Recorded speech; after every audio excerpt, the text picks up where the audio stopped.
Welcome to Press Review on Levant TV. Today we'll take a look at events following the death of controversial figure Ariel Sharon. We will also look at divided US-Russian views on Syria and increased terrorist violence in the country. Firstly, let's take a look at the front pages of the UK papers. The Guardian front page reports on the scandal surrounding academy schools, which are state-funded but independently run. The article says there is a call for greater scrutiny as businesses linked to directors are paid millions, alleging that taxpayer money is being funded to trustees and their relatives, while critics accuse the Department of Education of not monitoring the academies closely enough. Also on the Guardian front page is an article regarding the divisive legacy of the late Ariel Sharon, and an article saying that the officer who shot Mark Duggan will be returning to duty soon after he was found to have lawfully killed Duggan in 2011 after an attempted arrest. The Daily Telegraph says the Health Secretary Jeremy Hunt has said doctors and nurses must say sorry for mistakes made in the NHS. Hunt said apologising is not an admission of legal liability but will help win back trust in the NHS, and said a closed and defensive culture in the NHS developed under Labour. The paper also features a photo of French First Lady and journalist Valérie Trierweiler, who has been admitted to hospital since allegations emerged of French President François Hollande having an affair. And according to a study on relationships, couples have happier marriages without children, having more time to maintain their relationship than those with children. The Times talks about the obesity crisis in the UK, with obesity experts saying half the country could be obese by 2015. The Times also says that Cameron is coming under pressure to arm Syrian rebels, believing they could help combat extremist links linked to Al-Qaeda.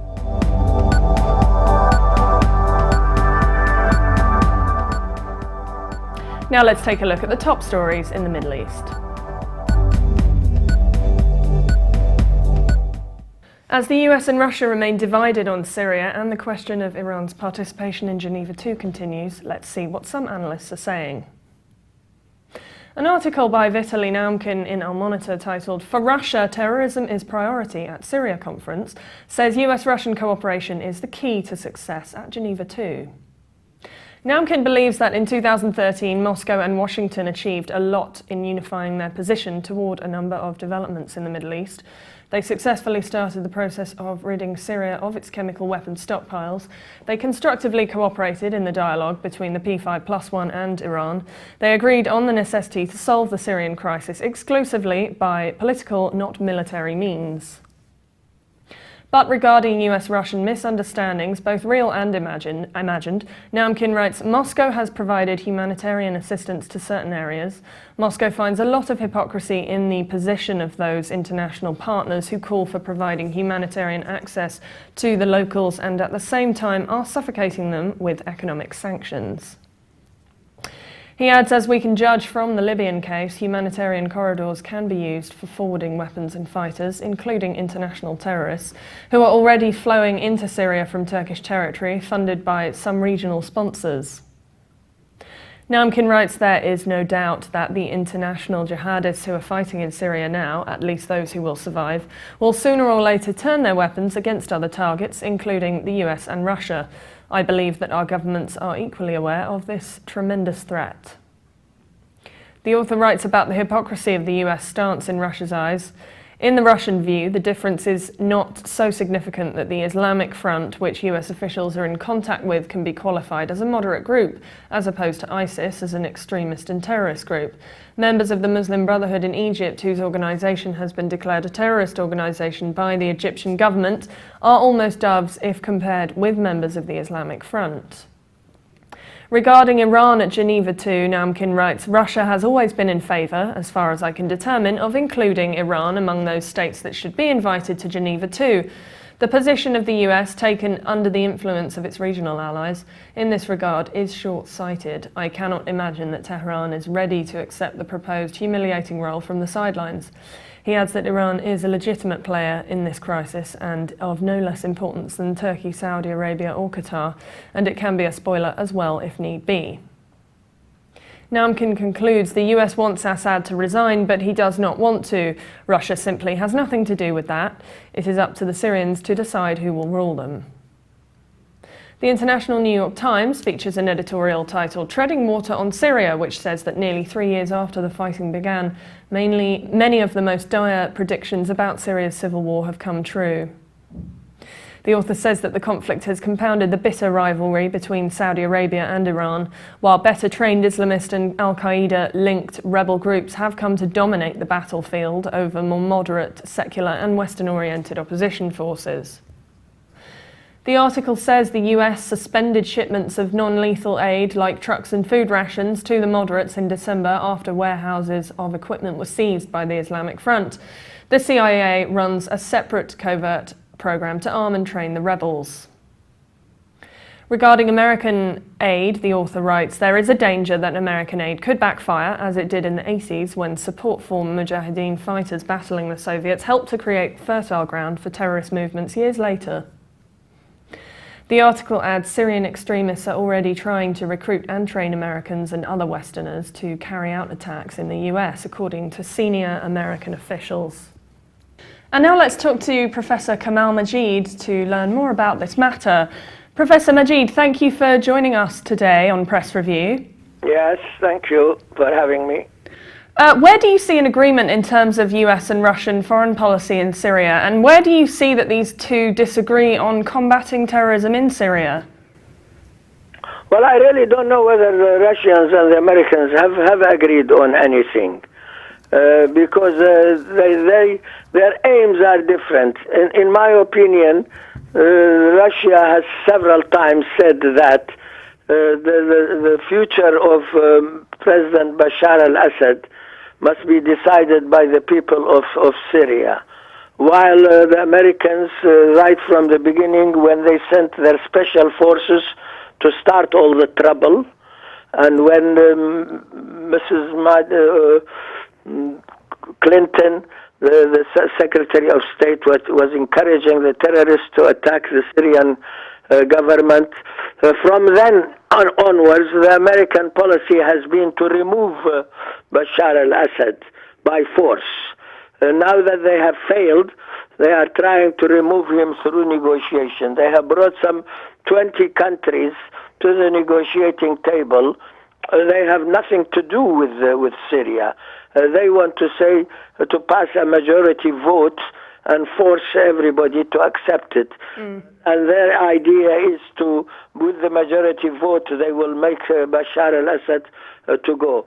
I personally think, therefore, there is no agreement between Russia and America, and I personally think that there should be an election in Syria where everybody should be entitled to stand, and let the election result decide. This includes President Bashar al-Assad, who has the right to stand. Yeah, so you think that the decision is for Syrians alone to decide? Yes, definitely. As for terrorism, first of all, the Americans, for a long time, have been carrying out themselves terrorist activities all over the world. They send their army. They have got 100 bases all over the world in 100 different countries. Yeah. They carry out terrorist activity right now in Afghanistan, and nobody knows why they are there, and they are failing. They carried out terrorist activity in Vietnam, and in Syria they started it. According to Julian Assange of WikiLeaks, the American Special Forces entered Syria to train terrorists before the very first demonstration ever took place. And so the Americans, when they talk about terrorism, they mean that these terrorists should not be in the West, should not be in the United States or in Europe, but they should go into the Arab world and kill one another there. And they themselves are right now supporting and they declaring that they are supporting the terrorist activity in Syria. Yeah, and besides the US-Russia situation, what do you think of the current situation in Syria? Well, I can't think much because their position is quite clear. I just said The Russians are saying that they should have that the Syrian people should decide what happens in Syria, while the Americans until now have been supporting various oppositions and supplying them with arms, and they haven't denied this. So therefore there is a quite clear case that the Americans want to remove Bashar al-Assad by force. And do you think the time has come for the West to look seriously into tackling all these disunited and widespread rebel factions? Well, I personally think the West have no right to interfere in the internal affairs of any of the countries in the Middle East. The West, the Americans obviously don't agree with this. They think they have the right to impose and dictate and lord over all the people all over the world, and especially in the Middle East, where they have plenty of oil interests. I personally think that the United States should come to its senses and try to believe in the right of other nations to decide their own affairs. Yeah. Thank you, Dr. Majid, for joining us today. With pleasure. Thanks very much. Bye. Bye. In the wake of Ariel Sharon's death, let's see what the papers are saying about this controversial figure, in particular with regards to peace in the region and Israeli relations with Palestine.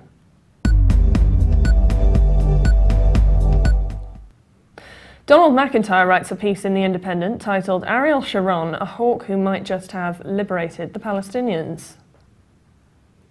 The writer questions what would have happened if Ariel Sharon had not been struck down by his stroke. Could the man Palestinians saw as the butcher of Beirut, who had urged Jewish settlers to grab every hilltop in the West Bank, have been the general politician to end the occupation in a local version of de Gaulle's withdrawal from Algeria? The writer observes that while the withdrawal of settlers from Gaza was unilaterally executed so that the Palestinian President Mahmoud Abbas derived from it no political advantage over Hamas, Sharon did not regard Abbas as a partner, despite being the most moderate Palestinian leader Israel had ever dealt with. Yet oddly, McIntyre adds, the counter case is also quite easy to make. Beyond Sharon's frequent confession in office that things that you see from there are different from the things you see from here, or the surprising suggestion by his veteran Israeli leftist opponent Yossi Sarid in Haaretz Peace last week that he might after all have become the liberator of Palestine if had not fallen ill. McIntyre adds, unilateral withdrawal is not the same as a lasting peace agreement with the Palestinians. It would have been at the very most from territory east of the separation barrier which Sharon had constructed and which swallowed sections of the West Bank. The writer adds, Sharon himself had hardly been immune. The failures of the Second Lebanon War in 2006 and his negotiations with the Palestinians by the brutal war he launched in Gaza in 2008 to 2009.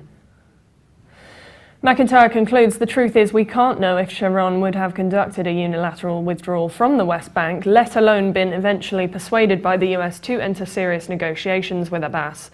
All that can be said with certainty is that, like Yitzhak Rabin, he had the military and political authority to do it if he chose, and that in being prepared over Gaza, Sharon did something which Netanyahu has conspicuously failed to do since taking office in 2009.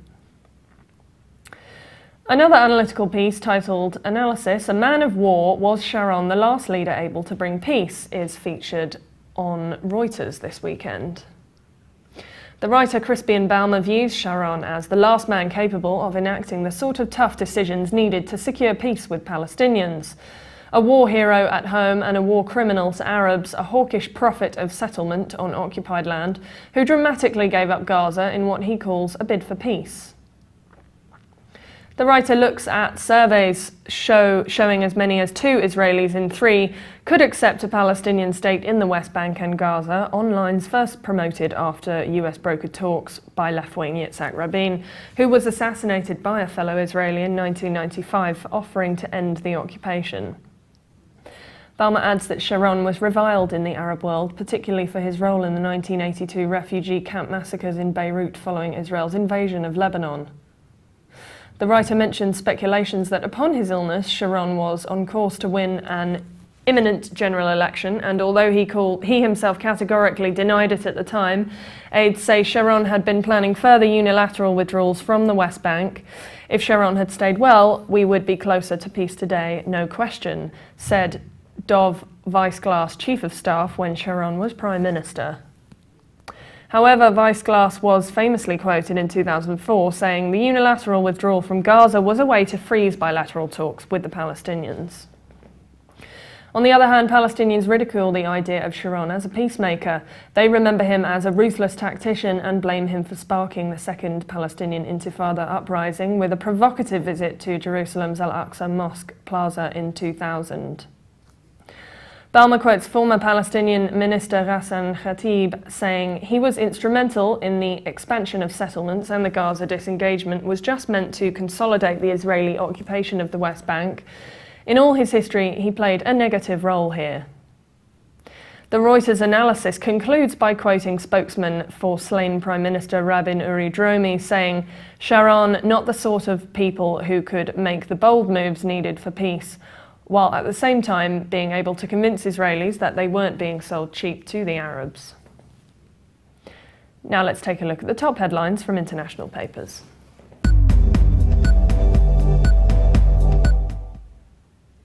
The Moscow Times front page says Sochi visitors warned amid threats following a US State Department travel alert issued to Americans planning to visit the Winter Olympics in February. This comes as security threats continue to emerge in southern Russia.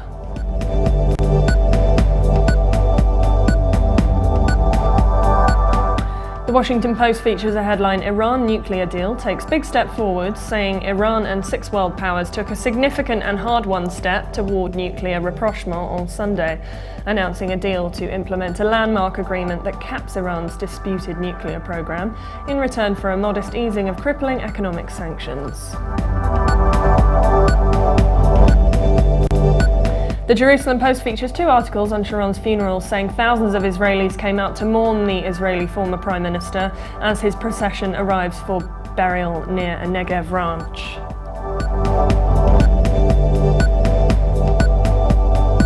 The Khalij Times also mentions the Iran nuclear deal, which will be implemented on January the 20th. The paper also shows Sheikh Hasina, who has been sworn in for a 3rd term as Prime Minister of Bangladesh. The article says Hasina won the vote with 80% of the seats, despite a boycott by the opposition amid a worsening political crisis.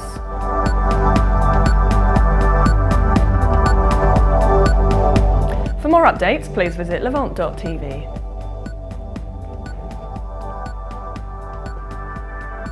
Goodbye for now.